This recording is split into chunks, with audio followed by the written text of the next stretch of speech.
কুরআন কুরআন কুরআন কুরআন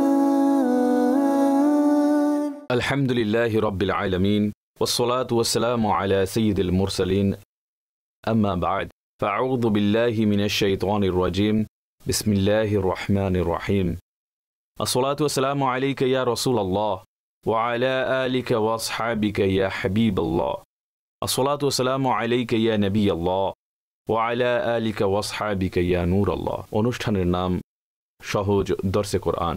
আজ সূরাতুল বাকারার আয়াত নম্বর 232 থেকে কোরআনে মাজিদের দরস শ্রবণ করব। ইরশাদ হচ্ছে বিসমিল্লাহির রহমানির রহিম وَإِذَا طَلَّقْتُمُ النِّسَاءَ فَبَلَغْنَ أَجَلَهُنَّ فَلَا تَعْضُلُوهُنَّ أَن يَنكِحْنَ أَزْوَاجَهُنَّ إِذَا تَرَاضَوْا بَيْنَهُم بِالْمَعْرُوفِ ذَلِكَ يُوعَظُ بِهِ مَن كَانَ مِنكُمْ يُؤْمِنُ بِاللَّهِ وَالْيَوْمِ الْآخِرِ ذَلِكُمْ أَزْكَى لَكُمْ وَأَطْهَرُ وَاللَّهُ يَعْلَمُ وَأَنْتُمْ لَا تَعْلَمُونَ। আর যখন তোমরা নারীদেরকে তালাক দেবে আর তাদের ইদ্দতের মেয়াদ পূর্ণ হয়ে যাবে, তবে হে নারীদের অভিভাবকগণ, তাদেরকে তাদের স্বামীদের সাথে বিবাহ করতে বাধা প্রদান করো না, যখন তারা পরস্পর শরীয়ত মোতাবেক সন্তুষ্ট হয়ে যায়। এই উপদেশ দেওয়া হচ্ছে তাদেরকে যারা তোমাদের মধ্যে আল্লাহ এবং কিয়ামতের উপর ঈমান রাখে। এটা তোমাদের জন্য অধিক পবিত্রতার কাজ, আর আল্লাহ জানেন তোমরা জানো না। এই আয়াতে মুবারাকা কোনো তালাকপ্রাপ্ত নারীর অভিভাবকদের ব্যাপারে। এটা হতে দেখা যায় অনেক সময় যখন তালাক হয়ে যায় এবং তালাকের পরে ইদ্দতের মেয়াদও পরিপূর্ণ হয়ে যায়, কিন্তু এরপরে আবার স্বামী স্ত্রী যদি বুঝতে পারে যে তারা যে তালাকের সিদ্ধান্ত নিয়েছে সেটা ভুল ছিল, আর তাদের জন্য উত্তম হচ্ছে এই যে তারা পুনর্বার বিবাহ করবে। কারণ যখন তালাক দিতে যায় সে সময় স্বামীর কাছে স্ত্রীকে মনে হয় 100 ভাগ দোষী, আর স্ত্রীর কাছে মনে হয় স্বামী জালেম। এই জন্য তালাক নিতে রাজি হয়ে যায়, স্বামী তালাক দিতে রাজি হয়ে যায়। কিন্তু যখন তালাক হয়ে যায় তখন এখানে একটি প্রকার, সেটা সম্পর্কে পূর্বে বলা হয়েছে, তালাকে রাজাই যদি দেওয়া হয় তখন স্বামীর কেবল বলা যে আমি আমার বিবিকে পুনর্বার নিকাহে ফিরিয়ে নিচ্ছি, এতটুকু যথেষ্ট। কিন্তু অনেক সময় এমন হয় যে তালাক হয়েছে, ইদ্দতের সময়ও অতিক্রান্ত হয়েছে, এখন স্ত্রী তার বাপের বাড়িতে, স্বামী তার ঘরে। এরপরে তারা বুঝতে পারে যে না, এটা অনেক বড় ভুল হয়ে গেছে, এবং স্বামী বুঝতে পারে যে অন্য কোনো নারীকে বিয়ে করার জন্য যদি খুঁজতে বের হই সে তো এর থেকে আরো খারাপ অবস্থার সামনে আসতে পারে। এই ধরনের পরিস্থিতি স্ত্রীর সামনেও আসতে পারে। স্ত্রীও বুঝতে পারে যে যাই হোক এই আমার জন্য ভালো। তো এখন কি হয়, তারা পরস্পর আবার বিয়ে করতে চায়। ইদ্দত যেহেতু অতিক্রান্ত হয়ে গেছে, এখন নতুনভাবে নিকাহ করে কাছে আসতে পারে যখন 3 তালাক দেওয়া হয়নি। কারণ 3 তালাকের সেটা আগে বলা হয়েছে যে 3 তালাক যদি হয়ে যায়, এর ব্যাপারে আমরা পূর্বেই বর্ণনা করেছি। তো এই ক্ষেত্রে যখন কি হয় যে 2 তালাক দেওয়া হয়, তালাকে বাইন দেওয়া হয়, ইদ্দতের সময় অতিক্রান্ত হয়ে যায়, তো এরকম জায়গায় আমরা দেখতে পাই যে, আর এটা সবসময় একটা মানুষের অভ্যাসগত ব্যাপার চলে আসছে, অনেক সময় ওই নারী মেনে যায় কিন্তু পরিবার মানে না। তারা বলে যে ওই ছেলে আমাদের মেয়েকে এত কষ্ট দিয়েছে, তার উপর এত জুলুম করেছে, ওর কাছে কখনো পাঠাবো না, দরকারে সাগরে ভাসিয়ে দেব, আবার তার সাথে বিয়ে দেব না। তো এরকম অনেক জায়গায় এমনটা হতে দেখা যায়। তো ঘরের যারা প্রধান রয়েছে এই বিয়ের ক্ষেত্রে তাদের পথে বাধা হয়ে দাঁড়ায়। তো এখানে প্রধানদেরকে বোঝানো হচ্ছে যে, ইরশাদ হচ্ছে যে যারা আগে স্বামী স্ত্রী ছিল এখন তারা অপরিচিত হয়ে গেছে, যদি তারা বুঝতে পারে আর তারা পরস্পর যদি সম্মত হয়ে যায় যে পুনর্বার বিবাহ করব, তো যারা ঘরের অভিভাবক রয়েছেন তাদের উচিত প্রতিবন্ধকতা সৃষ্টি না করা, ধরে না রাখা, এবং ওই নারীদেরকে অনুমতি দেওয়া পূর্বের স্বামীর সাথে যেন বিবাহ করতে পারে। তো ইরশাদ হচ্ছে যে তোমাদের মধ্যে তাদেরকে যারা আল্লাহ এবং আখিরাতের উপর ঈমান রাখে। আর ইরশাদ হচ্ছে যে এটা তোমাদের জন্য অধিকতর পরিচ্ছন্নতা পরিষ্কার কাজ। তো এখন দেখা যায় অনেক পরিস্থিতিতে এমনটা আসলেই হতে দেখা যায় যেখানে দেখে শুনে সিদ্ধান্ত নিতে হয়। ঘরের অভিভাবক অনেক সময় সঠিক কারণেও বাধা দিয়ে থাকেন, কিন্তু যেখানে কেবল নিজের রাগের কারণে বাধা দেওয়া হচ্ছে তো সেখানে এই নিষেধাজ্ঞা রয়েছে। বলা হচ্ছে এমনটা করো না। যদি পূর্বের ভুল ভ্রান্তি হয়ে থাকে, স্বামীও স্ত্রীও নিজেকে সংশোধন করতে প্রস্তুত আছে, তখন তাদেরকে পুনর্বার বিবাহ করার সুযোগ করে দাও। এবং ইরশাদ করা হয়েছে যে অধিকতর পবিত্রতা। এর দ্বারা উদ্দেশ্য কি? কারণ দেখা যায় যে স্বামী স্ত্রীর মাঝে অনেক সময় এমন ভালোবাসা সৃষ্টি হয়ে যায় যে যখন তালাক দেওয়া হচ্ছে তাদের মনে হয় যে আমি সবচেয়ে ঘৃণা করি এই লোককে। স্ত্রী স্বামীকে, স্বামীও স্ত্রীকে এই ধরনের কথা বলে থাকে। যখন তালাক হয়ে যায়, ইদ্যতের সময় অতিক্রান্ত হয়ে যায়, তারপরে আগে সবখানে খারাপ দেখতে পেত, এখন ভালো গুণ ভাসতে থাকে। এর তো স্বভাব ভালো ছিল, হ্যাঁ এই গুণগুলো ছিল, খুব ভালো ছিল, বরং আমার থেকে কিছু ভুল হয়ে গেছে। পরে গিয়ে সাইকেল অন্যদিকে ঘোরা শুরু হয়ে যায়। তখন এটা হয় যে তাদের মাঝে পুরনো ভালোবাসা সেটা আবার তাজা হয়ে ওঠে। একজন এদিকে বিয়ে করেছে, আরেকজন ওদিকে বিয়ে করেছে, আল্লাহ না করুক আবার কোনো ভুল পথ অবলম্বন করবে। তো এই দিক থেকে ইরশাদ হচ্ছে যে তোমাদের জন্য পবিত্রতা হচ্ছে যে অধিকতর পবিত্রতা হচ্ছে যে তাদের যদি নিজেদের বিষয়গুলো বুঝতে পারে, তারা যদি নিজেদের সংশোধন করতে চায়, তো এখন নারীর যে অভিভাবক রয়েছে সে যেন নারীকে মানা না করে, তাকে বাধা না দেয়।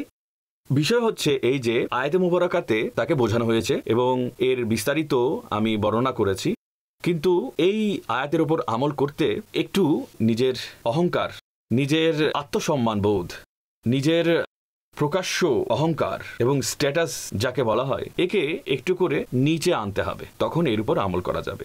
এরপরে ইরশাদ করা হচ্ছে ওয়ালওয়ালিদাতু ইউরদি'না আওলাদাহুন্না হাওলাইনি কামিলাইনি লিমান আরাদা আন ইউতিম্মার রাদাআহ ওয়া আলাল মাওলুদি লাহু রিজকুহুন্না ওয়া কিসওয়াতুহুন্না বিল মা'রুফ লা তুকাল্লাফু নাফসুন ইল্লা ওয়ুসআহা।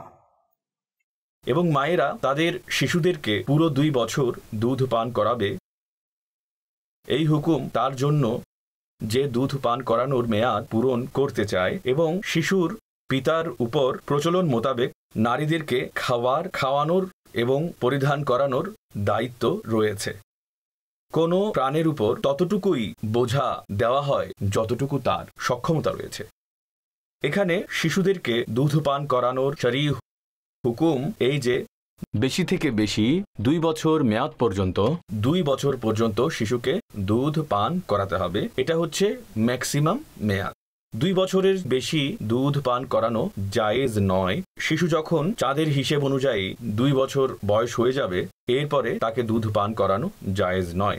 কিন্তু এই হুকুম রয়েছে যে 2.5 বছর পর্যন্ত যদি কোনো নারী কোনো শিশুকে বয়স 2.5 বছর হওয়া পর্যন্ত দুধ পান করায়, তো এই যে হুরমতে রাদাআত যে বিষয়টি আছে, যাকে বলা হয় দুধের সম্পর্ক, সেটা কায়েম হয়ে যায়।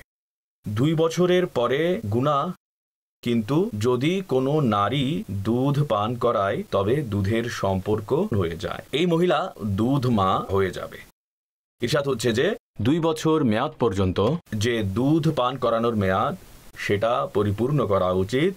তারপর ইরশাদ হচ্ছে যে শিশুদেরকে দুধ পান যে করাবে তার খরপোশ এবং তার পোশাক আশাক এর দায়িত্ব হচ্ছে বাচ্চার বাবার উপরে। স্ত্রীর ভরণ পোষণ, পোশাক আশাকের দায়িত্ব সেটা আগে থেকেই স্বামীর উপর থাকে। এখানে ওই নারীদের কথা বলা হচ্ছে যারা এই সময় স্বামীর জৌজিয়তের মধ্যে নেই, অর্থাৎ বাচ্চার সে মা হতে পারে কিন্তু তাদের মাঝে তালাক হয়ে গেছে, আর তারা নিকাহ থেকে বের হয়ে গেছে, অথবা ওই বাইরের নারীদের উদ্দেশ্য যারা, তো তাদেরকে যেসব খরচাপাতি ইত্যাদি দিতে হবে। তো ইরশাদ হচ্ছে যে তাতে এমন করা যাবে না যে সীমা অতিক্রম হয়ে যায়। পিতার উপর যতটুকু অধিকার থাকে ততটুকুই তার উপর চাপানো যাবে। এরপর ইরশাদ হচ্ছে লা তুদার ওয়ালিদাতুম বিওয়ালাদিহা ওয়ালা মাওলুদুল লাহু বিওয়ালাদিহি ওয়া আলাল ওয়ারিসি মিসলু যালিক ফাইন আরাদা ফিসালান আন তারাদিম মিনহুমা ওয়া তাশাওয়ুরিন ফালা জুনাহা আলাইহিমা। মাকে তার সন্তানের কারণে কষ্ট দেওয়া যাবে না, এবং পিতাকে তার সন্তানের কারণে কষ্ট দেওয়া যাবে না। আর যে পিতার প্রতিনিধি থাকবে তার উপরেও একই হুকুম রয়েছে। এরপর যদি পিতা মাতা দুজনেই পারস্পরিক সম্মতিতে এবং পরামর্শ করে দুধ ছাড়াতে চায় তো তাদের উপর কোনো গুনাহ নেই। এই হুকুম বর্ণনা করা হচ্ছে যে বাচ্চার কারণে মাকে কষ্ট দেওয়া যাবে না, তেমনিভাবে বাপকেও না। মানে এটা কিভাবে হতে পারে? এটা হতে পারে এইভাবে যে, উদাহরণস্বরূপ ধরুন কোনো বাচ্চা আছে, তো দুধ পান করানো মায়ের উপর জরুরি নয়, মাকে বাধ্য করা দুধ পান করাও। অথবা এটা এরকম হতে পারে যে যে দুধ পান করায় যে ওই বাবা ওই মহিলাকে দিয়ে দুধ পান করাবে আর তার বিনিময় অতিরিক্ত দেবে। তো ইরশাদ হচ্ছে যে মা এবং বাবা দুজনকেই ওই বাচ্চার কারণে কোনো ধরনের কষ্টে পতিত না করা উচিত। যে পিতার প্রতিনিধি থাকবে তার উপরেও এমনটা হুকুম রয়েছে, যেভাবে পিতার উপরে তা বর্তায়। যদি বাপ না থাকে, যে দাদা থাকে, তার দায়িত্ব হয়ে যায়। দাদার উপরেও একই ধরনের দায়িত্ব প্রযোজ্য হবে। এবং ইরশাদ হচ্ছে যে যদি মা বাবা দুইজনেই সম্মতিতে দুধ ছাড়াতে চায়, পারবে। 2 বছরের আগেও তা করতে পারবে। 1 বছরের পরে দুধ ছাড়াতে চায় তবে ছাড়াতে পারবে। এরপরে ইরশাদ হচ্ছে وإن أردتم أن تسترضعوا أولادكم فلا جناح عليكم إذا سلمتم ما آتيتم بالمعروف واتقوا الله واعلموا أن الله بما تعملون بصير। এবং যদি তোমরা চাও যে অন্য নারীদেরকে দিয়ে নিজের সন্তানদেরকে দুধ পান করাবে, তো এক্ষেত্রে তোমাদের কোনো দোষ নেই, যখন তোমরা যে বিনিময় নির্ধারণ করেছ তা উত্তম রূপে আদায় করো এবং আল্লাহকে ভয় করতে থাকো এবং জেনে রেখো যে আল্লাহ তোমাদের কাজ অবলোকন করছেন। ওই অবস্থার কথা বলা হচ্ছে যদি বাচ্চার মা ব্যতীত অন্য কোনো নারীর মাধ্যমে দুধ পান করানো হয়। তো ইরশাদ হচ্ছে যে তারও অনুমতি রয়েছে। আমাদের যুগে তো এরকম, অথবা আমাদের একেবারে হয়তো হয়ই না, কিন্তু পূর্বের যুগে এই ধরনের ঘটনা ঘটত যে বাচ্চাকে দুধ পান করানোর জন্য একেবারে যথারীতি দায় নির্ধারণ করা হতো। যেমন সরকার দো আলম সাল্লাল্লাহু আলাইহি সাল্লামকে যে দুধ পান করিয়েছিলেন তিনি ছিলেন হযরত হালিমা সাদিয়া রাদিয়াল্লাহু তাআলা আনহা, তিনি পান করিয়েছিলেন। এবং সে যুগে এটা রেওয়াজ ছিল যে শিশুদেরকে ওই ধরনের নারীদের কাছে সোপর্দ করা হতো, তারা সাথে নিয়ে যেত, বাচ্চাকে দুধ পান করাতো। নিজের এলাকায় তারাই বাচ্চাদেরকে লালন পালন করত। তো ওই যুগে এটা একটা রেওয়াজ ছিল। আর আমাদের যুগে অত খুব বেশি নেই। যাই হোক, হতে পারে কোনো অঞ্চলে এই প্রথা থাকতে পারে। যদি নাও থাকে, মাসালা হচ্ছে এটাই যে কেউ অন্য কারো মাধ্যমে দুধ পান করাতে চায় এবং তার যে বিনিময় দেওয়া হবে, ইরশাদ হচ্ছে যে এর বিনিময় যা নির্ধারণ করেছো উত্তম রূপে আদায় করো। এরপরে ইদ্দাতে ওয়াফাতের মাসালা রয়েছে। স্বামী যখন মারা যায় নারীরা কিভাবে ইদ্দত আদায় করবে। ইরশাদ হচ্ছে والذين يتوفون منكم ويذرون أزواجا يتربصن بأنفسهن 4 أشهر وعشرا فإذا بلغن أجلهن فلا جناح عليكم فيما فعلن في أنفسهن بالمعروف والله بما تعملون خبير। এবং তোমাদের মধ্যে যদি কেউ মারা যায় এবং স্ত্রী রেখে যায়, তবে ওই স্ত্রীরা যেন 4 মাস এবং 10 দিন নিজেদেরকে আবদ্ধ রাখে। তো যখন তার চূড়ান্ত মেয়াদে পৌঁছে তখন হে অভিভাবকগণ, তোমাদের উপর কোনো বাধা নেই যে যে নারীগণ নিজের ব্যাপার শরীয়ত মোতাবেক করে এবং আল্লাহ তোমাদের কাজের ব্যাপারে অবগত রয়েছেন। এখানে ইদ্দাতে ওয়াফাতের আলোচনা আছে। স্বামী মারা যায় তখন ইদ্দতের কিছু সময় রয়েছে। এর মধ্যে 2টো প্রকার রয়েছে। একটা প্রকার এই যে বাচ্চা জন্ম হওয়া পর্যন্ত, যদি সেই বাচ্চার জন্ম 8 মাস পরে হয় তবে 8 মাস তার ইদ্দত হবে। সেটা যদি স্বামী মারা যাওয়ার 2 ঘন্টা পরে হয় তবে ওই 2 ঘন্টায় তার জন্য ইদ্দত হবে আর তার যে বাধ্যবাধকতা আছে সেটা শেষ হয়ে যাবে। নারী যদি গর্ভবতী হয় তার ইদ্দত হচ্ছে সন্তান ভূমিষ্ঠ হওয়া পর্যন্ত। যদি সে গর্ভবতী না হয় তো এই ক্ষেত্রে ইদ্দতে ওয়াফাতের যে বিষয়টি রয়েছে তা হবে 4 মাস 10 দিন। তো এখানে 130 দিন হয়, 4 মাস 10 দিন মিলে 130 দিন হয়। এটা এভাবে যে যদি 1 তারিখ স্বামী মারা যায়, 1 তারিখ অথবা মাসের 30 তারিখ স্বামী মারা গেছে, এই ক্ষেত্রে 4টি চাঁদের মাস এবং তারপর 10 দিন। যদি স্বামী 1 তারিখ অথবা মাসের শেষ তারিখ মারা না যায়, তো এই ক্ষেত্রে 130 দিনের মেয়াদ পূর্ণ করতে হবে। এখন এরপরে নারী যদি নিজের ব্যাপারে কিছু করতে চায় শরীয়ত মোতাবেক, তো সেক্ষেত্রে তাকে মানা করো না। অর্থাৎ এখন নারী যদি ভবিষ্যতে শাদী করতে চায়, তার ইদ্যত শেষ হয়ে গেছে, এখন তাকে মানা করা যাবে না। এখানে আমাদের দিনের কিছু আহকামাত আছে যে ব্যাপারে বলা যায় যে একটা অনেক দূর পর্যন্ত আমরা ভুলে বসেছি, অথবা এটা হয়ে গেছে যে বিধবাদের পরে বিয়ে করাকে এক ধরনের ট্যাবু মনে করা হয়, এমন এক ধরনের কাজ মনে করা হয় যে জানা নেই এ কাজ করলে কি হয়ে যাবে। বিষয় হচ্ছে এই যে সাহাবায়ে কেরামের যুগে, নবী পাক আলাইহিসসালাতু ওয়াসসালামের যুগে এটাই হতো যে সেখানে যারা বিধবা হয়ে যেত তাদের পরবর্তীতে আবার তাদের বিয়ে হতো। নবী পাক আলাইহিসসালাতু ওয়াসসালামের যেসব আজওয়াজে মুতাহহারাত রয়েছেন, এদের মধ্যে কেবল হযরতে আয়েশা সিদ্দিকা রাদিয়াল্লাহু তাআলা আনহা ছিলেন এমন যার পূর্বে কোনো বিবাহ হয়নি, কিন্তু হযরতে আয়েশা রাদিয়াল্লাহু তাআলা আনহা ব্যতীত তাদের একেবারে সকলেই তেমন ছিলেন, তাদের পূর্বে বিবাহ হয়েছিল। আর সেখান থেকেই তারা তাদের বৈধব্যের পরেই নবী পাক আলাইহিসসালাতু ওয়াসসালামের সাথে নিকাহ করেছেন। তো এই যে আমাদের এখানে আমরা অমুসলিমদের সাথে থেকে থেকে এক ধরনের কনসেপ্ট ডেভেলপ করেছি যে নারীর দ্বিতীয় বিবাহ হতেই পারে না স্বামী ত্যাগ করার পর, তো এটা একেবারেই ভুল। অনেক জায়গায় এর খুব প্রয়োজন রয়েছে। অনেক জায়গায় দ্বিতীয় বিবাহ না করলে অনেক বেশি ফিতনা ফাসাদ হতে দেখা যায়, যা সকল জ্ঞানী ব্যক্তি বুঝতে পারছেন।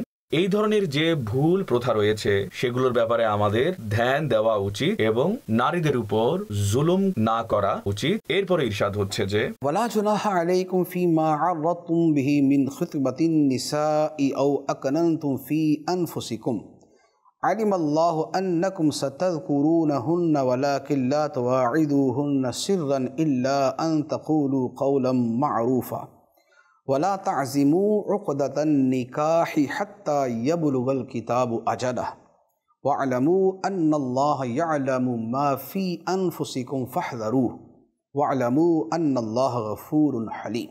আর তোমাদের উপর এই বিষয়ে কোনো গুনাহ নেই যে যা ইশারা ইঙ্গিতে তোমরা নারীদেরকে বিয়ের পয়গাম দাও অথবা নিজের অন্তরে গোপন রাখো।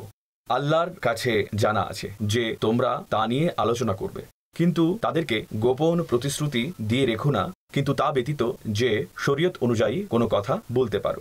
আর বিয়ের চুক্তি পাকা করো না যতক্ষণ পর্যন্ত ইদ্যতের নির্ধারিত সময়, নির্ধারিত হুকুম তার মেয়াদ পর্যন্ত পৌঁছে না যায়।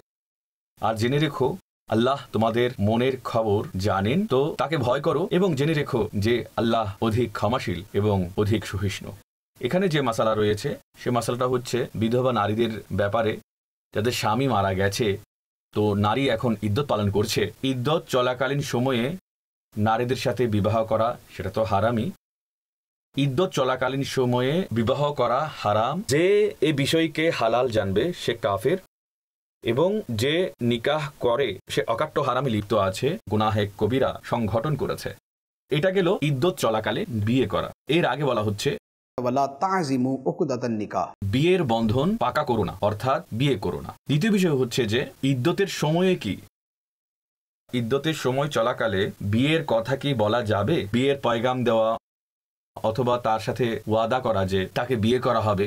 তো এর সাথে হচ্ছে যে ইশারা ইঙ্গিতে কথা বলার অনুমতি রয়েছে। ইশারা ইঙ্গিত বলতে উদাহরণস্বরূপ বলা যায়, এরকম বলা যেতে পারে যে কোনো একজন উত্তম চরিত্রের সুদর্শনা অমুক বংশের কোনো যদি নারী পায়, আমি এই ধরনের নারীর সন্ধান করছি, আমি এমন নারীকে বিবাহ করতে চাই। তখন ওই নারী যদি পূর্ব থেকেই এই ধরনের গুণ সম্পন্ন হয়ে থাকে এবং ওই ধরনের বংশের হয়ে থাকে, তো এই ধরনের কথা যা ইশারার মাধ্যমে তা সে বুঝতে পারবে যে এই ব্যক্তিটা হচ্ছে সে আমাকে বিবাহ করতে আগ্রহ রাখে। তো ইশারা ইঙ্গিতে ইদ্যতে ওয়াফাত চলাকালে বিয়ের কথা বলা যেতে পারে। কিন্তু কোনো ব্যক্তি যদি কোনো বিধবা নারীকে এটা বলে যে যার ইদ্যত চলমান রয়েছে যে আমি তোমাকে বিবাহ করতে চাই, এটা হারাম, সুস্পষ্ট ভাষায় বলা হারাম। ইশারা ইঙ্গিতে কথা বলা যেতে পারে। আর এখানে যে আহকাম বলা হয়েছে এগুলো ইদ্যতে ওয়াফাত সম্পর্কিত, যে ইদ্যত স্বামী মারা যাওয়ার পর করা হয়। এখন কোনো নারীকে তালাক দেওয়া হয়েছে, ইদ্যতের সময় অতিক্রম করছে, ইশারা ইঙ্গিতেও এই ধরনের কথা বলা যাবে না। তালাকের ইদ্যতে ইশারা ইঙ্গিতেও এই ধরনের কথা বলা হারাম, যা এই আয়াতে বর্ণনা করা হয়েছে। এরপরে মোহরানার মাসালা বর্ণনা করা হয়েছে। ইরশাদ হচ্ছে, লা জুনাহা আলাইকুম ইন তাল্লাকতুমুন নিসাআ মা লাম তামাসসুহুন্না আও তাফরিদু লাহুন্না ফরিদাতান ওয়া মাত্তিউহুন আলাল মুসিই কদরুহু ওয়া আলাল মুকতিরি কদরুহু মাতাআন বিল মারুফ হাক্কান আলাল মুহসিনিন। যদি তোমরা নারীদেরকে তালাক প্রদান করো, তো যতক্ষণ পর্যন্ত তোমরা যদি তাদের স্পর্শ না করো অথবা কোনো মোহরানা নির্ধারণ না করো, তবে ততক্ষণ পর্যন্ত তোমাদের উপর কোনো দাবি নেই। আর তাদেরকে একজোড়া পরিধান করার জন্য ধনী হলে তার সামর্থ্য মোতাবেক এবং দরিদ্র হলে তার সামর্থ্য মোতাবেক দেওয়া আবশ্যক। শরীয়তের পদ্ধতি মোতাবেক তাদের উপকার করো এবং এটা কল্যাণকারীদের উপর ওয়াজিব।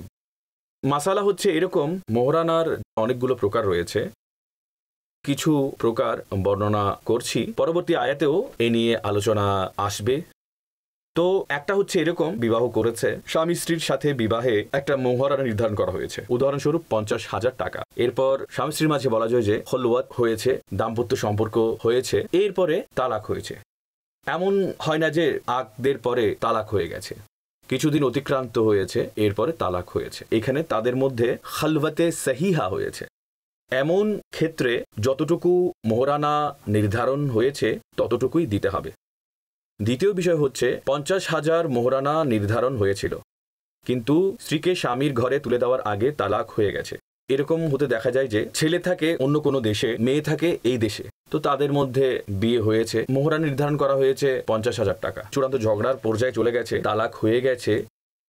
এমন ক্ষেত্রে যখন মেয়েকে তুলে দেওয়ার আগে তালাক হয়ে গেছে, এমন ক্ষেত্রে অর্ধেক মোহরানা দিতে হবে। 50,000 হলে 25,000 টাকা মোহরানা দিতে হবে।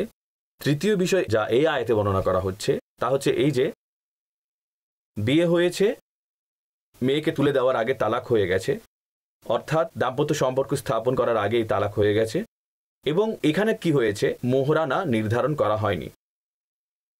মোহরানা কতটুকু হবে ওই মোহরানাটা নির্ধারণ করা হয়নি, এবং খালওয়াতের পূর্বেই মেয়েকে তুলে দেওয়ার আগেই তালাক হয়ে গেছে। তো এরকম ক্ষেত্রে স্বামীর উপর স্ত্রীকে এক জোড়া কাপড় দেওয়া ওয়াজিব, একটা স্যুট দেওয়া ওয়াজিব, শেলওয়ার কামিজ ওড়না এরকম এক জোড়া দেওয়া তার উপর ওয়াজিব। তো এই মাসালা যেটা এই আয়াত মোবারকের মধ্যে বর্ণনা করা হয়েছে, ইরশাদ হচ্ছে যে যারা ধনবান রয়েছে তার সামর্থ্য মোতাবেক কাপড় দেবে, যারা গরিব রয়েছে সে তার সামর্থ্য মোতাবেক কাপড় দেবে। তো মালদার যে আছে সে একটু ভালো দেখে দেবে এবং গরিব ব্যক্তি সে একটু কম দেখে কাপড় দেবে। এরপর পরবর্তী আয়াতে বলা হয়েছে, ওয়া ইন তাল্লাকতুমুহুন্না মিন ক্বাবলি আন তামাসসুহুন্না ওয়া ক্বাদ ফারাদতুম লাহুন্না ফরিদাতান ফানিসফু মা ফারাদতুম ইল্লা আন ইয়াফুনা আও ইয়াফু আল্লাযী বিয়াদিহি উকদাতুন নিকাহ ওয়া আন তা'ফু আকরাবু লিত-তাকওয়া ওয়া লা তানসাউল ফাদলা বাইনাকুম ইন্নাল্লাহা বিমা তা'মালুনা বাসীর। আর যদি তোমরা নারীদেরকে তাদেরকে স্পর্শ করার আগেই তালাক প্রদান করো, আর তুমি তাদের জন্য কিছু মোহরানা নির্ধারণ করেছ, তবে যতটুকু নির্ধারণ করেছ তার অর্ধেক ওয়াজিব। কিন্তু এটা ব্যতীত নারীরা কিছু মোহরানা মাফ করে দেয় অথবা স্বামী অতিরিক্ত প্রদান করে যার হাতে বিবাহের বন্ধন রয়েছে। আর হে পুরুষেরা, তোমাদের অধিক দেওয়া পরহেজগারির অধিকতর নিকটবর্তী, আর তোমরা একে অপরকে দয়া করতে ভুলে যেও না, নিশ্চয় আল্লাহ তোমাদের কাজ অবলোকন করছেন। এটা হচ্ছে ওই মাসালা, দ্বিতীয় মাসালা বর্ণনা করেছিলাম, মোহরানা নির্ধারিত হয়েছে, স্ত্রীকে তুলে দেওয়ার আগেই তালাক হয়ে গেছে, তো সেখানে অর্ধেক দিতে হবে, কিন্তু তার সাথে বলা হয়েছে যে অর্ধেক মোহরানা এটা ওয়াজিব। কিন্তু স্ত্রী যদি অর্ধেক থেকে আরো বেশি মাফ করতে চায়, তার যদি 25,000 টাকা মোহরানা হয়, 25,000 থেকে 5,000 টাকা নেয়, তো এটা হচ্ছে তার মর্জি। আর স্বামী যদি চায় সে আরো বেশি দিতে পারবে, 25,000 আছে কিন্তু আমি 50,000 পুরো দিয়ে দেব, তো ইরশাদ হচ্ছে যে তারও অনুমতি রয়েছে। স্ত্রী যদি মাফ করে দেয়, স্বামী যদি বাড়তি দিতে চায়। আর ইরশাদ হচ্ছে যে হে স্বামীরা, তোমাদের বেশি দেওয়া তাকওয়ার অতিরিক্ত, তাকওয়ার বড় প্রমাণ অর্থাৎ এখানেও নারীদের প্রতি ফেভার করা হচ্ছে। এই দিক থেকে বলা হয়েছে যে নারীরা যে ক্ষমা করবে সেই দিকে নয়, স্বামীদেরকে বলা হচ্ছে তোমরা তাদেরকে বেশি করে দাও। বেশি দিলে এতে বড় কোনো সমস্যা নেই, কিন্তু এতে নারীদের কল্যাণ হবে। তো ইরশাদ হচ্ছে যে তোমরা যদি একটু বাড়িয়ে দাও এটা তাকওয়ার অধিকতর নিকটবর্তী হবে। তালাকের পরে কি হতে দেখা যায় আমাদের সমাজে, দেখি যে এখানে শত্রুতার শিকড় সৃষ্টি হয়ে যায়। এ নিয়ে আর বলার কিছু নেই। কিন্তু আল্লাহ তাআলা ইরশাদ করছেন যে হে লোকেরা, যারা যে বিষয়ে স্বামী স্ত্রীর শামিল রয়েছে, ইরশাদ হচ্ছে যে একজন আরেকজনের উপর ইহসান করা ভুলে যেও না। অর্থাৎ তালাক হয়ে গেছে, তালাক যেটা হয় সেটা তো সাধারণত বসে বসে হাসি খুশিতে হয় না, কিন্তু ইরশাদ হচ্ছে যে এই ক্ষেত্রেও একজন আরেকজনের উপরে দয়া করা ভুলে যেও না। আরেকজনের জীবন ধ্বংস করার কসম খেয়ে তার পেছনে লেগে যেও না। এখন আমি বুঝিয়ে দেব আমি কে, আর মেয়ের পরিবার যেন এই ধরনের কোনো কসম খেয়ে না বসে যে আমরা একে কোর্ট কাছারির চক্কর লাগিয়ে মেরে ফেলবো, যেমনটা হতে দেখা যায়। আল্লাহ তাআলা কারো উপর যেন এমন সময় না আনে। কিন্তু যদি এমন ঘটনা হয় তখন এই আয়াতে মোবারকা স্মরণ রাখবেন, আল্লাহ তাআলা এমন ক্ষেত্রেও একজন আরেকজনের সাথে সদাচরণের হুকুম দিয়েছেন। এরপরে ইরশাদ হচ্ছে হাফিযু আলাস সালাওয়াতি ওয়াস সালাতিল উসতা ওয়া কুমু লিল্লাহি কানিতিন। সকল নামাজের সংরক্ষণ করো এবং বিশেষত মধ্যবর্তী নামাজের, এবং আল্লাহর সম্মুখে বিনয়ের সাথে দণ্ডায়মান হও। এখানে এই ধরনের মাসালা অনেকক্ষণ ধরে চলে আসছে, তালাকের ব্যাপারে, ইদ্দতের ব্যাপারে, নিকাহের ব্যাপারে। এখন তার সাথে সাথে আল্লাহ তাআলা এর মাঝখানে নামাজের আলোচনা করেছেন, কারণ এই জন্য যে যাতে বান্দায়ে মুমিন এই কথা স্মরণে রাখে যে এই দুনিয়ার এই সকল মুআমালাত সেগুলো এক জায়গায়, রবকে স্মরণ করা সেটা আরেক জায়গায়। এমন যেন না হয় যে এই জিনিসগুলোর মধ্যে বান্দা পড়ে গিয়ে তার যেন নামাজের হোশ না থাকে, আল্লাহকে স্মরণ করার হোশ যেন না চলে যায়। নামাজের হেফাজত করো, বিশেষত মধ্যবর্তী নামাজের। এখানে মধ্যবর্তী নামাজ বলতে উদ্দেশ্য আসরের নামাজ। আসরের নামাজ হচ্ছে সকল নামাজ হতে আফজল নামাজ। একে সালাতুল উস্তা কোরআনে মাজিদে বলা হয়েছে, এবং ইরশাদ হয়েছে যে আল্লাহর সম্মুখে বিনয় আদবের সাথে দণ্ডায়মান হও। যখন নামাজে দণ্ডায়মান হব আমাদের পুরো অস্তিত্বে যেন আদব এবং তাজিম দেখা যায়। দুই পায়ের মাঝখানে যে দূরত্ব আছে সেটা যেন মুতাদিল ভারসাম্যপূর্ণ হয়, আর ওইভাবে হাত বেঁধে মাথা নিচু করে অন্তরকেও অবনত করে আদবের সাথে আল্লাহর বারগাহে দণ্ডায়মান হওয়া উচিত। এরপরে বর্ণনা করা হয়েছে ভয়ের সময়ে কিভাবে নামাজ পড়তে হবে। ইরশাদ হচ্ছে ইন খিফতুম ফারিজালান আও রুকবানা ফাইযা আমিনতুম ফাযকুরুল্লাহ কামা আল্লামাকুম মা লাম তাকুনু তা'লামুন। এবং তারপর যদি তোমরা ভয়ের অবস্থায় থাকো তবে পদব্রজে অথবা আরোহণ অবস্থায় যেভাবে সম্ভব নামাজ আদায় করো। যখন শান্তির অবস্থায় আসো তবে আল্লাহকে স্মরণ করো যেভাবে তিনি তোমাদেরকে শিখিয়েছেন। তিনি তোমাদেরকে শিখিয়েছেন যা তোমরা জানতে না। তো এখানে ভয়ের অবস্থায় যে নামাজ রয়েছে সে সম্পর্কে বলা হয়েছে। উদাহরণস্বরূপ কোনো মুসলিম সৈন্যদল যুদ্ধের ময়দানের দিকে গমন করছে, সেখানে ভয়ঙ্কর অবস্থা বিরাজ করছে, স্বস্তির সাথে কাতার করে সবাই দাঁড়িয়ে নামাজ পড়া যাবে না। সেক্ষেত্রে বলা হচ্ছে যে নামাজ পরিত্যাগ করা যাবে না। শত্রুর ভয় রয়েছে, হামলা করার আশঙ্কা রয়েছে, একইভাবে হিংস্র পশুর ভয় রয়েছে। যদি আমরা কোথাও দাঁড়াই তাহলে কোনো জঙ্গল থেকে কোনো হিংস্র পশু বের হবে।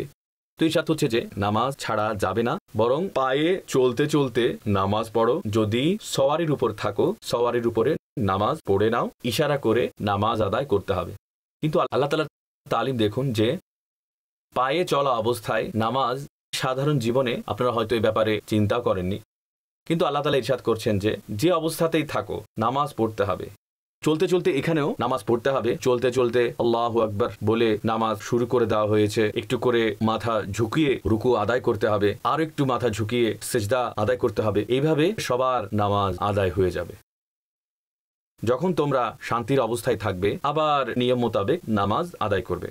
এখান থেকে নামাজের গুরুত্ব অনেক বেশি খেয়াল করা উচিত যে যেখানে ভয়ের অবস্থা রয়েছে, প্রাণের ভয়, এমন অবস্থাতেই পায়ে হেঁটে অথবা সওয়ারির উপর বসে প্রত্যেক অবস্থায় নামাজ পড়ার হুকুম রয়েছে। তো কত বদনসিব ওই বান্দা যে আরামে বসে আছে, ঘরে বসে আছে, অফিসে বসে আছে, অথবা শপে বসে আছে, তার কানে আজানের আওয়াজ আসছে, নামাজের সময় হয়েছে, মসজিদে যেতে কোনো বাধা নেই, কিন্তু সে তারপরেও নামাজ থেকে বঞ্চিত রয়ে যাচ্ছে। নামাজ থেকে যে বঞ্চিত রইল, আল্লাহ তাকে তার বারগাহে আসার অনুমতি দিয়েছেন, তৌফিক দিয়েছেন, কিন্তু সেই তৌফিকের একটা অংশ আমাদের হাতেও আছে। আমাদেরকে চেষ্টা করতে হবে। এই ধরনের বঞ্চিত হওয়া উচিত নয়। সহজ হওয়ার পরেও নামাজ ছেড়ে দিচ্ছে, অন্যদিকে বিপদে পড়লেও সেখানে নামাজ ছেড়ে দেওয়ার অনুমতি নেই। এরপর আবারও ইদ্দাতের একটি মাসালা বর্ণনা করা হচ্ছে। যে মাসালা বর্ণনা করা হয়েছে এর যা হুকুম আছে সেটা মনসুখ হয়ে গেছে। তো এই আয়াতটা হচ্ছে এরকম, ইরশাদ হচ্ছে والذين يتوفون منكم ويذرون أزواجا وصية لأزواجهم متاعا إلى الحول غير إخراج فإن خرجنا فلا جناح عليكم فيما فعلن في أنفسهن من معروف والله عزيز حكيم। আর তোমাদের মধ্যে যারা মারা যায় এবং স্ত্রী রেখে যায়, তো সে তার স্ত্রীদের জন্য নিজের ঘর থেকে বের করা ব্যতীত 1 বছরের খরচ দেওয়ার ওসিয়ত যেন করে যায়। যদি তারা নিজেরাই বের হয়ে যায় তবে তোমাদেরকে এই বিষয়ে কোনো পাকড়াও করা হবে না, যা ওই নারীরা নিজেদের ব্যাপারে শরীয়ত মোতাবেক করবে। আর আল্লাহ পরাক্রমশালী এবং প্রজ্ঞাবান। এখানে যে হুকুম রয়েছে, যেমন যেটা একটু আগে এর আগের আয়াতে বর্ণনা করা হয়েছে, তাতে এরকম ছিল যে যখন স্বামী মারা যাবে তাহলে তার ইদ্যত হচ্ছে 4 মাস 10 দিন, যদি গর্ভ থাকে তাহলে বাচ্চা ভূমিষ্ঠ হওয়া পর্যন্ত। এখানে যেটা বলা হয়েছে সেটা আগে এই হুকুম ছিল যে স্বামী মারা যাবে, স্বামীর উপর এটা আবশ্যক ছিল যে সে যেন তার বিবির জন্য ওসিয়ত করে যাবে যে আমার মরে যাওয়ার পরে 1 বছরের পর্যন্ত খরচা আমার বিবিকে তোমরা দেবে, 1 বছরের পর্যন্ত খরচা আমার বিবিকে তোমরা দেবে, এবং 1 বছর পর্যন্ত তাকে কোনো ঘরে থাকতে দেওয়ার ব্যবস্থা করতে হবে। তো 1 বছর পর্যন্ত স্ত্রী ঘরে থাকবে, তাকে খরচাপাতি দিতে হবে, আর এটা তার রাইট ছিল। স্বামীর উপর আবশ্যক ছিল যে সে যেন ওসিয়ত করে যায়। কিন্তু বলা হচ্ছে যে যদি সে নারী নিজ থেকে খরচা যদি না নেয়, তার কাছে যদি ব্যবস্থা থাকে, অথবা সে যদি না নিতে চায়, তো ইরশাদ হচ্ছে যে এটা তার মর্জি। কিন্তু এরপরে কি বলা হচ্ছে যে দুটো হুকুম এসেছে। একটা হচ্ছে যে নারীদের যে ইদ্যতের মেয়াদ সেটা বর্ণনা করা হয়েছে 4 মাস 10 দিন। দ্বিতীয় বিষয় হচ্ছে যে নারীদের জন্য আর কোনো ওসিয়ত নেই, তাদেরকে উত্তরাধিকার বানিয়ে দেওয়া হয়েছে। ওসিয়ত যেটা ছিল সেটা কেবল 1 বছরের খরচা। উত্তরাধিকার হচ্ছে এই যে স্ত্রীকে স্বামীর সম্পদে অংশ দেওয়া হয়েছে। যদি সন্তান থাকে স্বামীর সম্পদে 1/8 যদি সন্তান না থাকে 4/1 সম্পদের অধিকারী ওই নারীকে ঘোষণা করা হয়েছে। এরপরে যে 1 বছর পর্যন্ত যে খরচা দেওয়ার বিষয়টি সেটা মনসুখ হয়ে গেছে। এরপরে ইরশাদ হচ্ছে যে ওয়ালিল মুতাল্লাকাতি মাতাউম বিল মারুফ হাক্কান আলাল মুত্তাকিন। আর তালাকপ্রাপ্ত নারীদের জন্য শরঈ পদ্ধতি মোতাবেক খরচা রয়েছে যা পরহেজগারদের উপর ওয়াজিব। তালাকপ্রাপ্ত নারীদের জন্য খরচা হচ্ছে এই যে ইদ্যতের সময় তার যে খরচা আছে, যতক্ষণ পর্যন্ত নারী ইদ্যতে থাকে স্বামীর উপরে ওয়াজিব হয় যে ইদ্যতের মেয়াদ চলাকালে তার বিবির যে খরচা আছে তাকে দিতে হবে, থাকার বিষয়টি তাও দিতে হবে। তো এটা স্বামীর উপরে ওয়াজিব হয়। এরপরে বর্ণনা করা হচ্ছে কাযালিকা ইউবাইয়িনুল্লাহু লাকুম আয়াতিহি লাআল্লাকুম তাআকিলুন। আর এইভাবে আল্লাহ তাআলা তোমাদের জন্য তার আয়াতসমূহ স্পষ্ট করে বর্ণনা করেন যাতে তোমরা বুঝতে পারো। তো এখানে খুব স্পষ্ট করে একেবারে প্রকাশ্যভাবে বলে দেওয়া হয়েছে যে এরপরে এখন একেবারে নতুন একটা আলোচনা শুরু হচ্ছে। এতক্ষণ পর্যন্ত ছিল আহকাম, এখন আহকামের পরে বনি ইসরাইলের কিছু ঘটনা। কিন্তু এগুলো বনি ইসরাইলের ওই ঘটনাগুলো নয় যেটা হযরত মুসা আলাইহিস সালাম সম্পর্কিত ছিল, বরং এখানে বনি ইসরাইলের অন্য নবী যারা ছিলেন, হযরত হিজকিল আলাইহিস সালাম, হযরত দাউদ আলাইহিস সালাম, এখন তাদের ঘটনাগুলো শুরু হচ্ছে। আলাম তারা ইলাল্লাযীনা খারাজু মিন দিয়ারিহিম ওয়া হুম উলুফুন হাযারাল মাউত ফাকালা লাহুমুল্লাহু মুতু সুম্মা আহইয়াহুম ইন্নাল্লাহা লাযু ফাদলিন আলান নাসি ওয়ালাকিন্না আকসারান নাসি লা ইয়াশকুরুন। হে হাবিব, তুমি কি ওসব লোকেদের দেখনি যারা মৃত্যুর ভয়ে হাজারো সংখ্যায় নিজেদের ঘর থেকে বের হয়? তো আল্লাহ তাআলা তাদেরকে বললেন যে মরে যাও, তারপর তাদেরকে পুনরায় জীবিত করলেন। নিশ্চয় আল্লাহ মানুষের উপর অনুগ্রহশীল কিন্তু অধিকাংশ লোক শুকর আদায় করে না। এখানে একটি বড় সুন্দর ঘটনা রয়েছে বনি ইসরায়েলের ইতিহাসে, তা হচ্ছে এই যে একবার বনি ইসরায়েলের মাঝে প্লেগ রোগ অনেক বেশি ছড়িয়ে গিয়েছিল। প্লেগ রোগে এটা হতে দেখা যায় যে সেখানে মৃত্যু খুব বেশি সংখ্যায় হয়ে থাকে, হাজার হাজার লাখো মানুষ অল্প কয়েকদিনের মধ্যে মারা যায়। তো এর যে ইম্প্যাক্ট আছে তা খুব বেশি হয়ে থাকে। এক্ষেত্রে শরীয়তের হুকুম হচ্ছে যে এলাকাতে প্লেগ রোগ ছড়িয়ে গেছে বাইরের বাসিন্দা সেখানে যাবে না, সেখানকার বাসিন্দা অন্য কোথাও যাবে না। এটা হচ্ছে প্লেগ রোগের ক্ষেত্রে শরীয়তের হুকুম, আমাদের শরীয়ত এরকম আছে। তো এখন হলো যে হাজারো সংখ্যায় লোক যারা কিনা নিজেদের এলাকা ছেড়ে গেল, তো তারা মনে করলো যে আমরা এখান থেকে বের হয়ে যাই তাহলে আমরা বাঁচতে পারবো। তারা কি করলো? আল্লাহর হুকুমের বিরোধিতা করলো। তো আল্লাহ তাআলা তাদেরকে হুকুম জারি করলেন যে তোমরা মরে যাও। তো এখানে 70,000 বান্দা মরে গেল।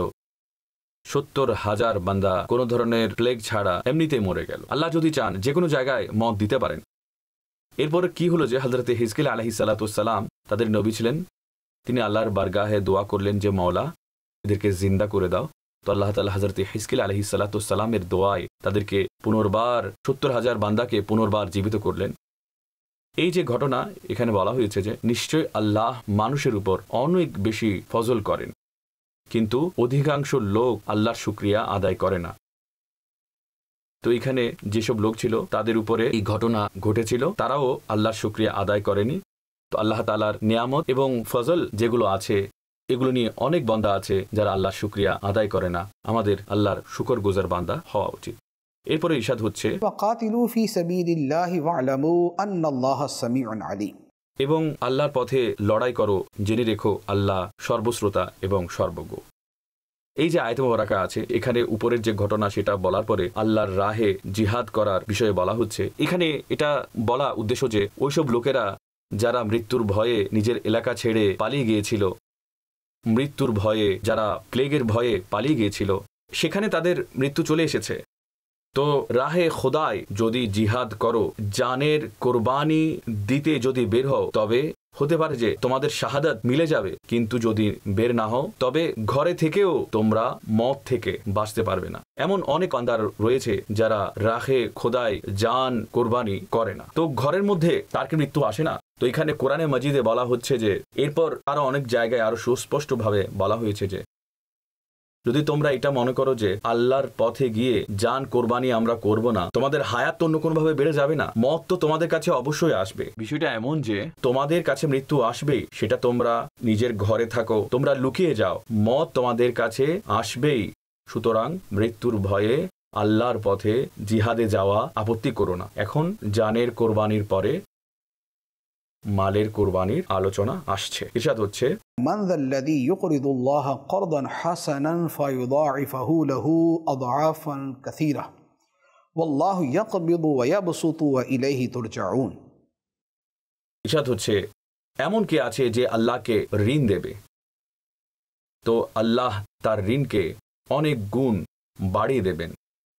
আর আল্লাহ সংকীর্ণতা দেন, আল্লাহ সচ্ছলতা দেন, আর তোমাদেরকে তার কাছে ফিরিয়ে নেওয়া হবে। সুবহানাল্লাহ। এখানে আল্লাহ তাআলা নিজের রাহে খরচ করতে কি ইরশাদ করছেন যে আমার রাহে খরচ করা এমন যে তোমরা কর্জ দিচ্ছ। আল্লাহকে কর্জ দেওয়া যদি আমরা এই বাক্যের দিকে লক্ষ্য করি তো এটা অনেক কঠিন একটা বাক্য। মানুষের এটা সামর্থ্যই নেই যে এই ধরনের কথা বলতে পারবে, কিন্তু আল্লাহ তাআলা তার অনুগ্রহে, তার রহমতে, তার করমে বান্দাকে দয়া করে আল্লাহ তাআলা ইরশাদ করছেন যে তোমাদের মধ্যে এমন কেউ আছে আল্লাহকে কর্জ দেবে। অর্থাৎ আল্লাহর দান করা মাল হতে, আল্লাহর সৃষ্টি করা সম্পদ হতে, আল্লাহর দান করা তৌফিক হতে বান্দা আল্লাহর রাহে যখন দান করে তখন আল্লাহ তাআলা ইরশাদ করছেন যে আমি ঋণ হিসেবে গ্রহণ করব।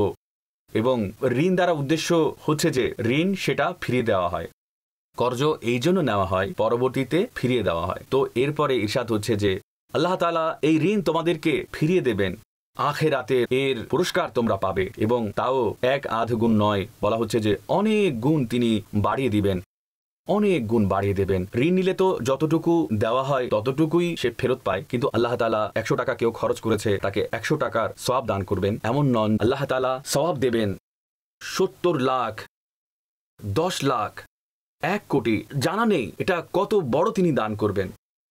কোরআনে মাজিদের এই আয়াত রয়েছে যে তোমরা আল্লাহকে কর্জ দাও, আল্লাহ তাআলা অনেক গুণ বাড়িয়ে ফেরত দেবেন এবং অনেকবার দুনিয়ার মধ্যেই দান করে দেন, দুনিয়াতে দান করে দেন, আখিরাতেও দান করবেন। আল্লাহ তাআলা আমাদেরকে তার ওই বান্দাদের মধ্যে শামিল করুন যারা কোরআনের প্রত্যেকটা হুকুমের উপর আমল করে। আমিন বিজাহিন নবীল আমিন সাল্লাল্লাহু আলাইহি ওয়াসাল্লাম। কুরআন কুরআন কুরআন কুরআন